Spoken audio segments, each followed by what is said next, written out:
Comenzamos Biblia Fácil, estamos llegando a la parte final de esta temporada. Sin embargo, vendrán otras y cada temporada nos trae sorpresas, emociones, pero sobre todo, palabra de Dios. Y ese es el motivo por el cual existe este programa. Es la razón de ser de la TV Nuevo Tiempo también. Y sabes que todo ese trabajo lo hacemos para glorificar a Dios, pero también para poder alcanzarte allí en el país donde estás, en el lugar donde estás.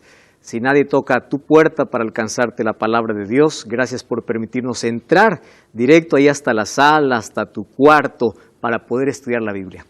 Ponte cómodo, yo estoy aquí junto a 5 amigos con quienes hemos compartido ya durante 16 programas esta temporada fascinante de las enseñanzas de Jesús. Y hoy vamos a hablar sobre un tema interesante que también es necesario tocar hablando acerca de las enseñanzas de Jesús.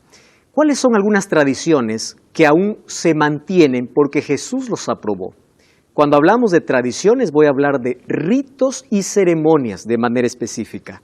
No estoy hablando de tradiciones porque allí se dijo o alguien mencionó algún momento, entonces nosotros tomamos la palabra de ese alguien y hacemos. No. Aquí nosotros vamos a tomar algunos ritos y algunas ceremonias que allí en el tiempo de Jesús se practicaban y Jesús los aprobó. Por supuesto que aquellas cosas fueron dadas por Dios para un momento específico, pero al aprobarlas Jesús también enriquece nuestra vida espiritual.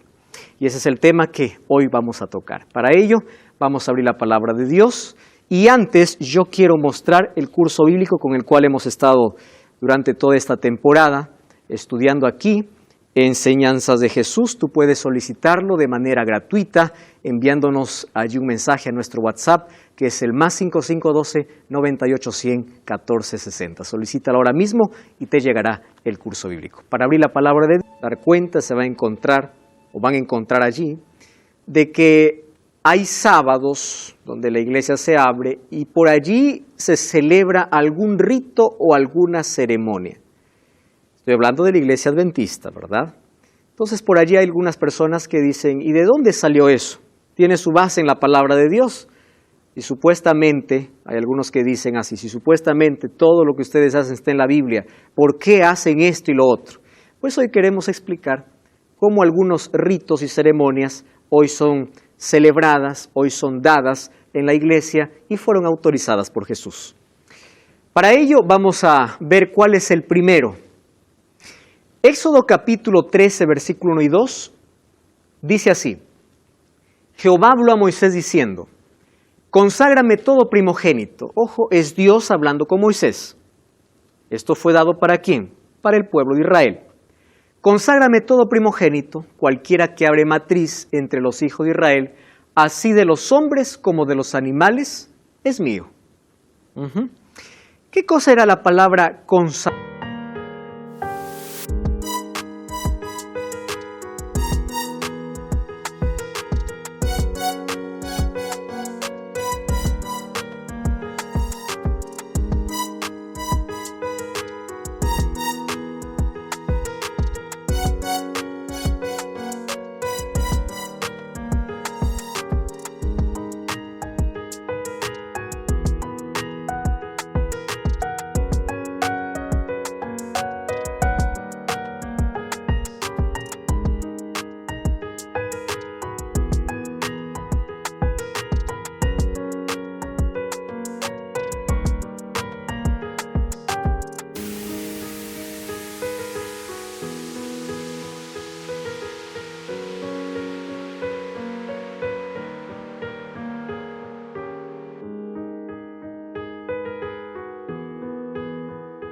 Consagrar, separar, ¿verdad? Separar, traer a un lado, sepárame para algo específico.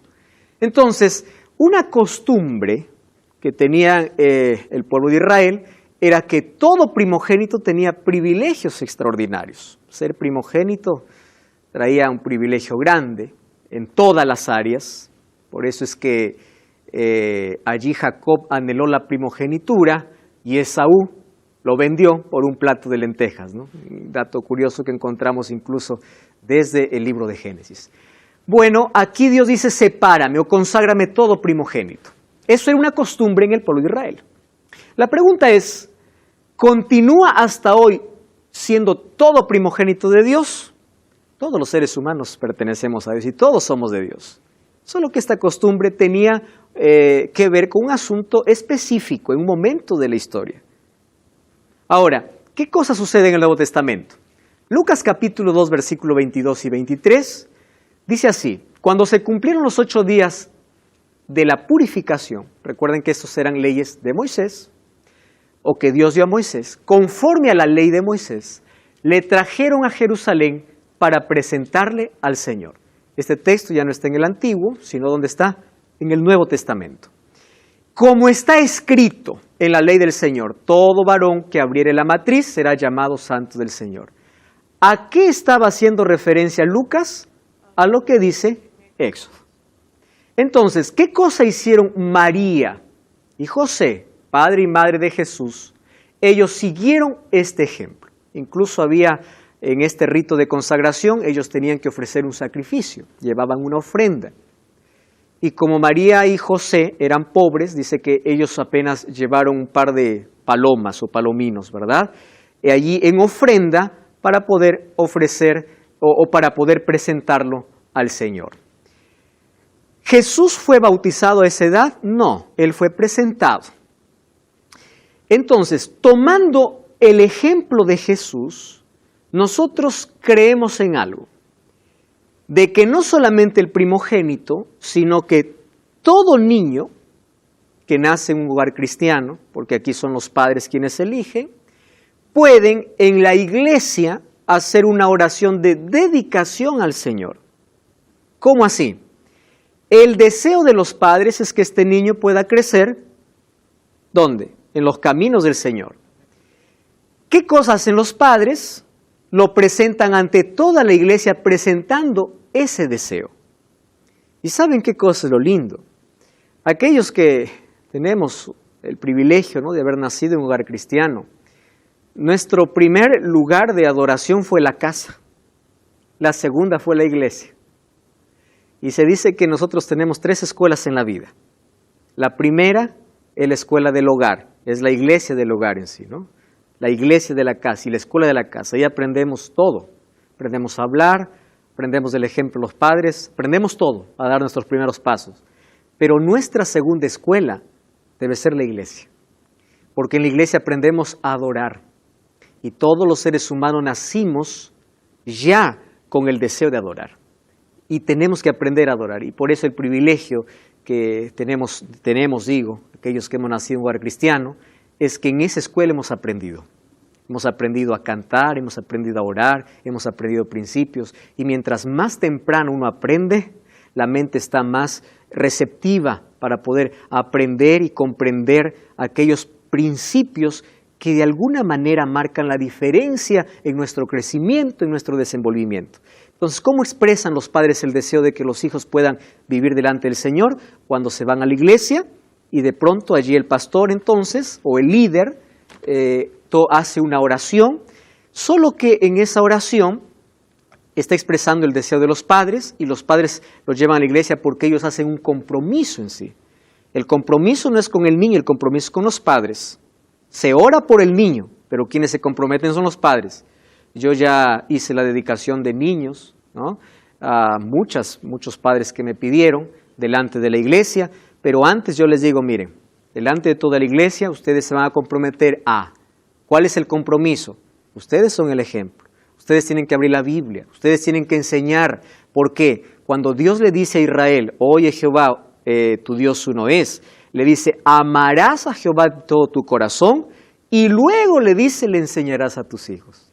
Entonces, a veces los hijos no son lo que nosotros queremos, sino lo que nosotros somos, porque ellos ven nuestro ejemplo. ¿Cómo yo puedo decir ama a Dios cuando yo no amo a Dios? ¿Verdad? Entonces son los padres que se comprometen. ¿Y por qué se hace delante de toda la iglesia? Porque la iglesia también nos educa y todos nosotros somos ejemplo. Y allí se hace una oración pidiendo que el Señor pueda proteger, pueda guiar la vida de ese niño. ¿Cómo se llama ese rito? Dedicación de un niño al Señor. Está expresando el deseo de los padres tomando entonces el principio de que María y José llevaron a Jesús al templo, entonces los padres también pueden llevar al templo para pedir a Dios sabiduría y para que ellos puedan ser el ejemplo y puedan saber encaminar a sus hijos en los caminos del Señor. Entonces, tomando este ejemplo, nosotros creemos que hoy podemos hacer una oración especial allí por los niños para que puedan crecer en los caminos del Señor. Número 2, ¿qué instituyó Jesús en lugar de la Pascua? Ustedes se acuerdan que una de las fiestas más relevantes del Antiguo Testamento era la fiesta de la Pascua, y de paso era la fiesta más esperada. Porque la fiesta de la Pascua era como nuestro día de independencia, ¿verdad? Cada país tiene un día que celebra, conmemorar la Pascua, pero hoy se celebra la independencia, ¿verdad? Y cuando hay independencia, pues ahí están todas las banderas, se canta el himno nacional y se recuerda que un día fuimos esclavos, pero somos libres. Correcto. Entonces, ¿qué cosa recordaban los israelitas o los judíos en la Pascua? Que un día estuvieron 400 años y Dios le dijo un día a Moisés, o Dios trajo a Moisés del desierto y le dice, tú vas a libertar mi pueblo.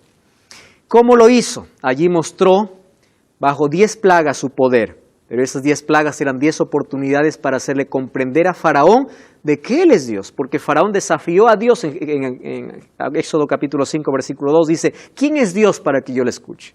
Entonces, ante tal desafío, Dios le muestra su poder. Solo que en la última plaga ocurre algo interesante. Dios le dice, prepárense, porque hoy va a ser la salida. ¿Cómo va a ser la salida?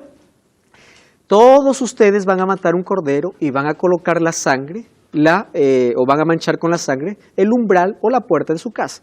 Porque esta noche vendrá un ángel y en la casa donde no encuentre sangre, el primogénito morirá. Esa fue la señal. Entonces imagínense todos los padres, ¿verdad? Todas las familias sacrificando un cordero. ¿Ese cordero a quién representaba? A Cristo. Entonces allí esa sangre representaba de que esa casa estaba protegida. Eso era la aceptación por fe de la gracia divina. Aquella noche todos los egipcios vivieron una tragedia porque todos perdieron a sus primogénitos. Sin embargo, en el pueblo de Israel nadie lloró porque todos colocaron la sangre en la puerta de sus casas. Y allí se produce o allí comienza una fiesta que es la fiesta de la Pascua. ¿Qué significa Pascua? Pascua viene del hebreo Peshá. Peshá significa pasar por alto. Qué interesante. ¿Qué cosa es Pascua?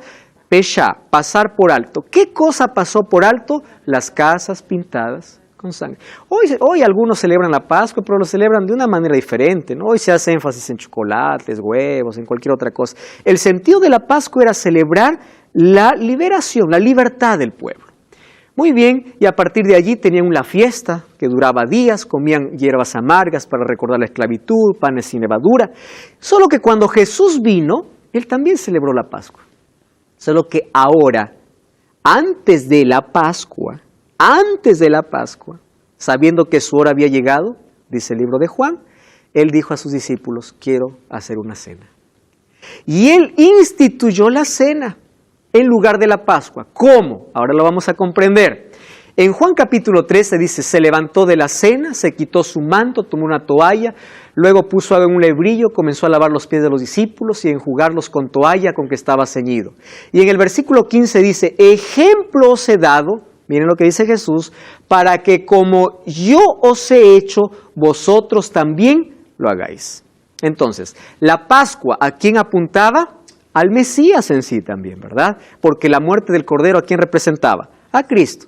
Solo que Jesús, antes de morir, Él hace una cena con sus discípulos. Y antes de la cena, ¿recuerdan aquel incidente de San Juan 13?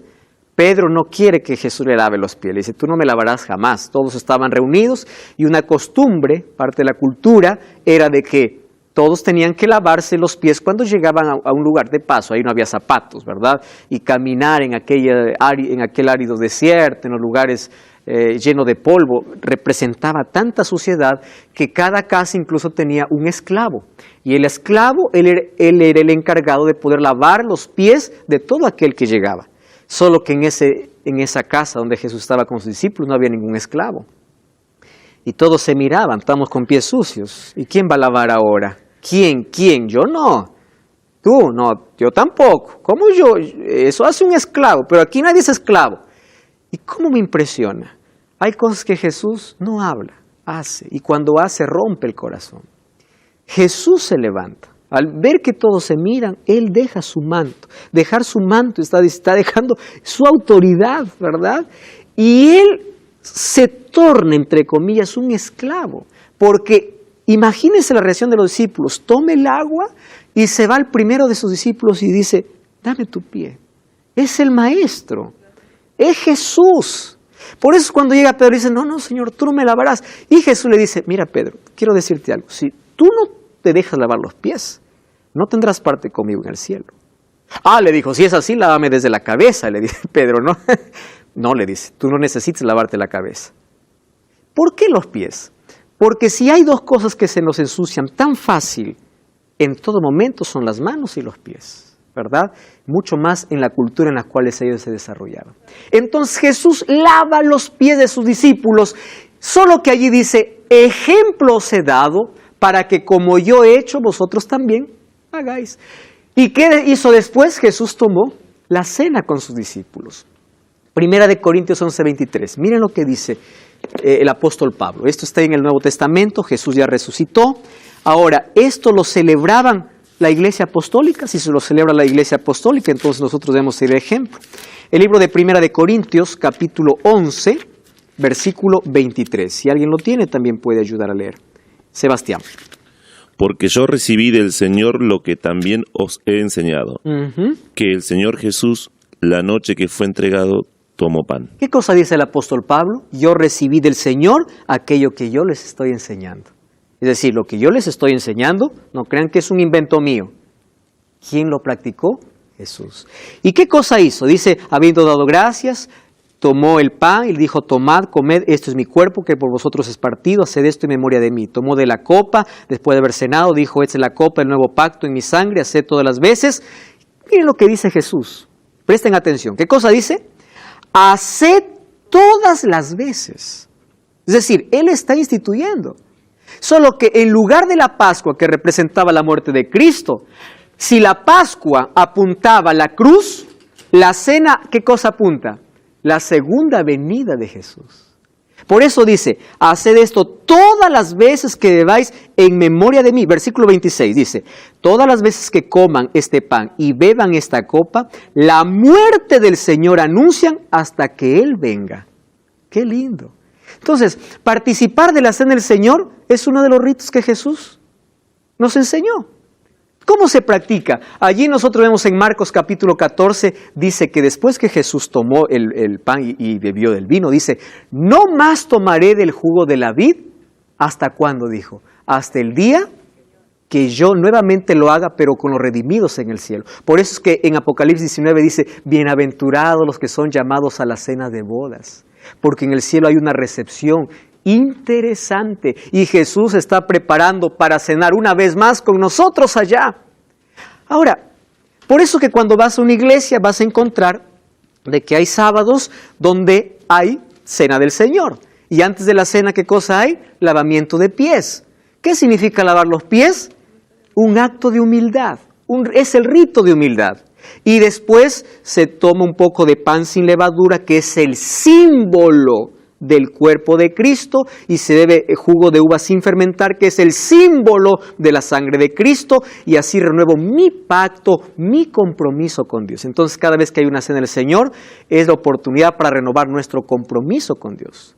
Y tú ya practicaste alguna cena. Allí tu iglesia practica la cena del Señor. Jesús lo instituyó, Jesús mandó, y eso tenemos que practicar. Cada vez que nosotros hacemos eso, renovamos nuestro pacto y nuestro compromiso con Dios. ¿Qué más enseñó Jesús? Jesús allí lavó los pies de sus discípulos y luego tomó la cena. Otra ceremonia instituida por Cristo, que por supuesto tiene su base en el Antiguo Testamento, es el matrimonio. Por eso es que nosotros creemos que cuando hay un relacionamiento entre un hombre, entre un joven, una señorita, un hombre, una mujer, que es el diseño que Dios colocó para la familia, no puedan formar una familia a menos que no haya matrimonio. porque la convivencia en la Biblia es pecado. ¿Verdad? ¿Qué cosa dice la Biblia? No cometerás adulterio. Y Jesús también dijo, no fornicarás. ¿Cuál es la diferencia entre fornicación y adulterio? Adulterio es cuando uno tiene relaciones sexuales con alguien que no es su pareja después del matrimonio. Y fornicación está hablando de las relaciones sexuales antes del matrimonio. Por eso Jesús instituyó el matrimonio. Respondiendo les dice, ¿no habéis leído qué es lo que hizo desde el principio? Varón y hembra los hizo. Por esto el hombre dejará padre y madre, se unirá a su mujer, los dos serán una sola carne. Ya no son más dos, sino una sola carne. Por tanto, lo que Dios juntó, no lo separe el hombre. ¿Se acuerdan ustedes que el primer milagro que hizo Jesús, incluso, ¿dónde fue? En las bodas de Caná. Entonces Jesús aprobó el matrimonio, la unión legal, ¿verdad? Aquí en la tierra, y aquello que aquí es atado, también es atado en el cielo. Ahora, es una institución bíblica. ¿Qué funciones designó Jesús a sus discípulos? Marcos 3:14 dice, y estableció a 12. La palabra establecer aquí es ordenar. Ordenó a 12 para que estuviesen con él y para enviarlos a predicar. Y hay un asunto interesante. Vamos al libro de Hechos. Miren, el libro de Hechos, capítulo 6, versículo 1 al 7, encontramos cómo la iglesia cristiana, en sus comienzos, continuó haciendo esta práctica y hoy la iglesia tiene que seguir también practicando. Hechos capítulo 6, versículo 1 en adelante, dice así. En aquellos días, como crecía el número de los discípulos, hubo murmuración de los griegos contra los hebreos, y las viudas de aquellos eran desatendidas en la distribución diaria.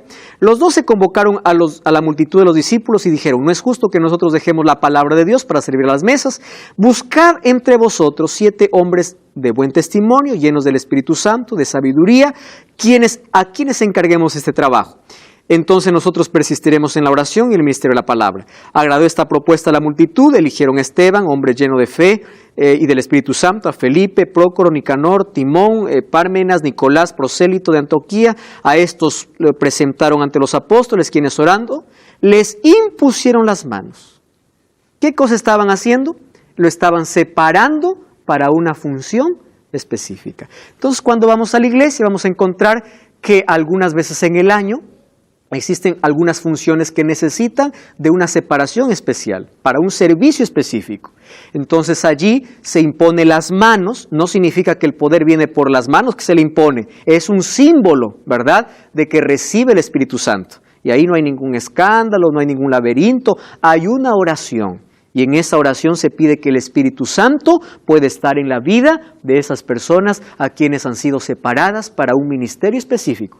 Por ejemplo, en la iglesia adventista hay algunos líderes a los cuales se les llama ancianos de iglesia. Un anciano es un líder espiritual, ¿verdad?, de buen testimonio, alguien que va a dirigir la iglesia local, alguien que va a estar al lado del pastor, y a él también se le impone las manos para pedir que el Espíritu Santo pueda usarlo y se lo separa para esa función. Los diáconos también, los pastores también, porque seguimos aquello que la iglesia cristiana practicaba. Entonces, para algunas funciones específicas era necesario. No es un bautizo, es una oración especial por alguien que ha sido separado para un ministerio específico. Para algunas funciones específicas.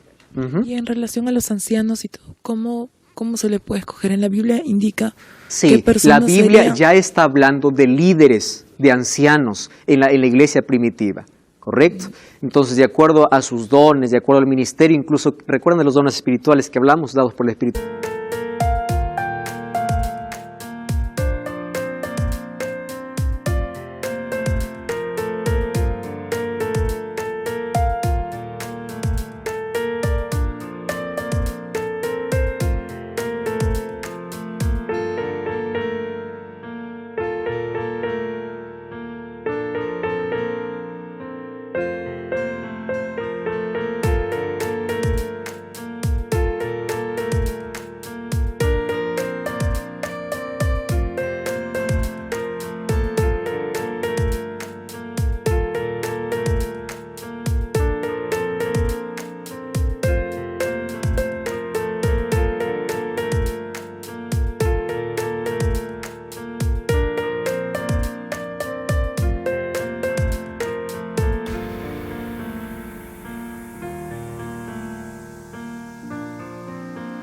Espíritu Santo. Sí. Hay personas que son separadas para una función específica. ¿Y quién es la persona que hace lo de la imposición de Un las pastor.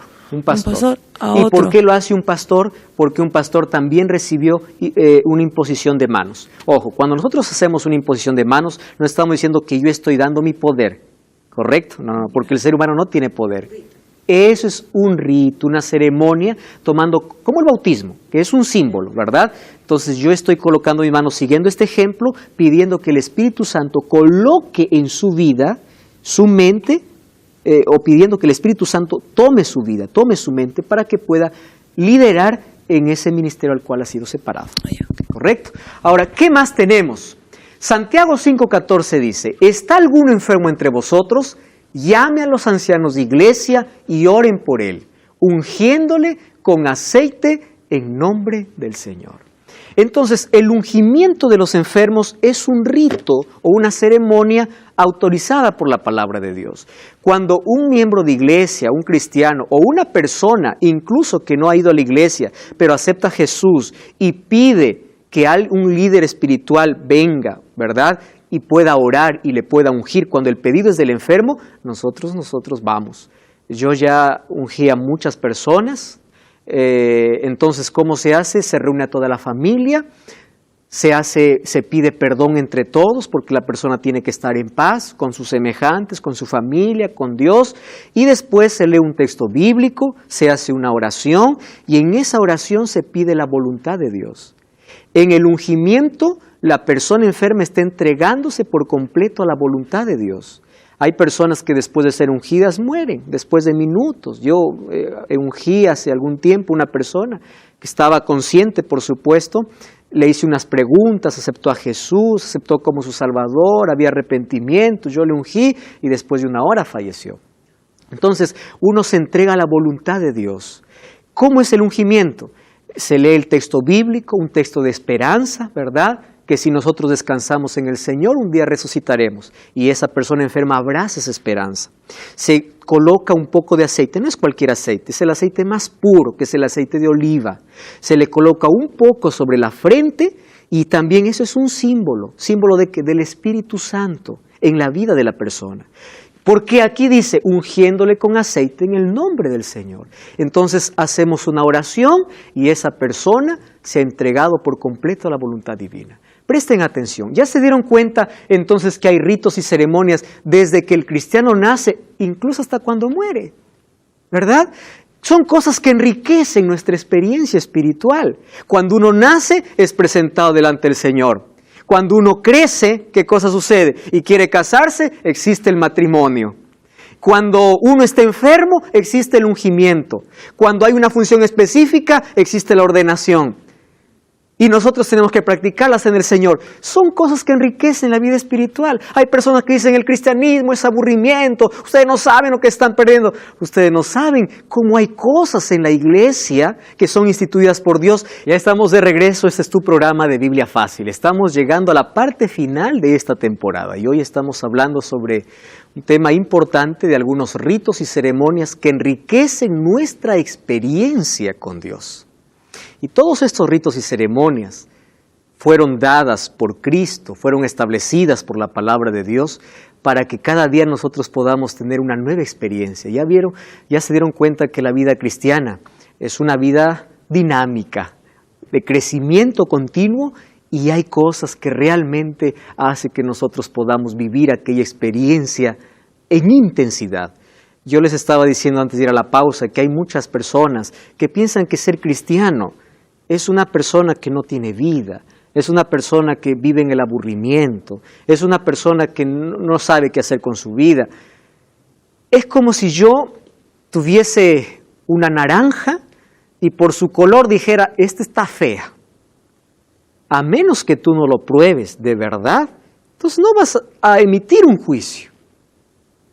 La naranja puede ser de un color no tan bonita exteriormente, mas cuando lo pruebes te vas a dar cuenta que te equivocas. Entonces, alguien que dice, los cristianos son así, aquí hay diversión, aquí hay vida, por eso no soy cristiano, no saben que hay experiencias lindas que se están perdiendo.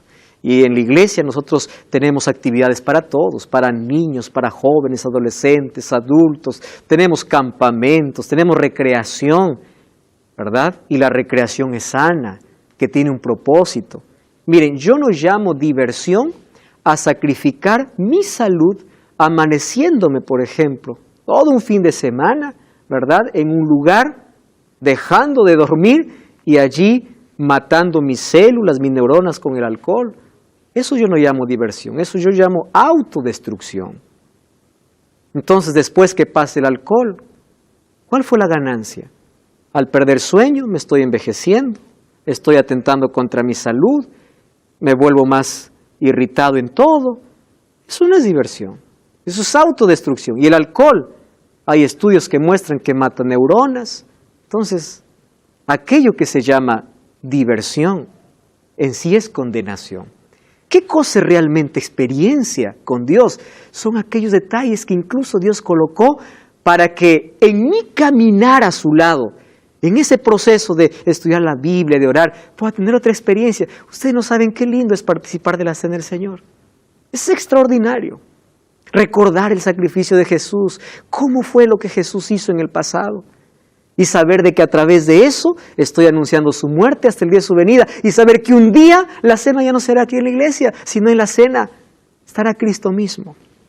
¿Qué otros ritos existen? ¿Qué hizo Jesús para dar inicio a su ministerio público? Jesús se bautizó. Sobre el bautismo vamos a hablar en la última lección, ¿correcto? Pero hoy quiero dar un énfasis especial en esto. El bautismo es el inicio. No es el fin, es el inicio de un caminar al lado de Jesús. Algunos piensan que cuando uno se bautiza llegó al final, ya me bauticé, ya estoy, aquí se acabó. No, es el comienzo de tu lucha, de tu vida cristiana, de tu entrega. Entonces hay personas que no quieren tomar ese inicio. Eso vamos a explicar a más detalle en la siguiente lección. Jesús envió a sus discípulos, vayan, bauticen en el nombre del Padre, del Hijo y del Espíritu Santo. ¿Y qué cosa dijo Jesús? Enseñándoles. Entonces, ¿saben que la salvación también tiene que ver con lo pedagógico, la enseñanza? Una persona que es bautizada tiene que ser enseñada. Y ahí está su promesa: yo estoy con vosotros todos los días hasta el fin del mundo. Yo quiero terminar esto contándoles una historia. Jesús hizo todo lo posible para salvarnos. Si alguien se pierde, es por propia elección. La salvación es un asunto de decisión. Cuenta la historia que un hombre millonario tenía un solo hijo. Y un día llegó la desgracia a este hogar, la esposa falleció y solo los dos quedaron. Como ellos tenían mucho dinero, les gustaba el arte y empezaron a coleccionar los dibujos o las imágenes de arte más valiosas, más costosas. Y tenían una sala enorme de los mejores cuadros, de los mayores pintores de la historia. Un día, en tiempo de guerra, el hijo es tomado para ir a la guerra. Se despidieron con el padre. Uno cuando va a la guerra no sabe si va a regresar. Y lamentablemente sucedió lo peor. Aquel padre perdió el único hijo que tenía. Se quedó sin esposa y ahora estaba condenado para poder pasar sus últimos días en la soledad. Cuando él supo que su hijo no más vendría, ya estaba pasando aquel momento de luto, de dolor, ese proceso que es inexplicable. Ustedes saben que perder un hijo no tiene nombre. Un hijo que pierde a su padre queda huérfano, ¿verdad? Un esposo que pierde a su esposa queda viudo. Pero cuando un padre pierde un hijo, no tiene nombre. Es inexplicable.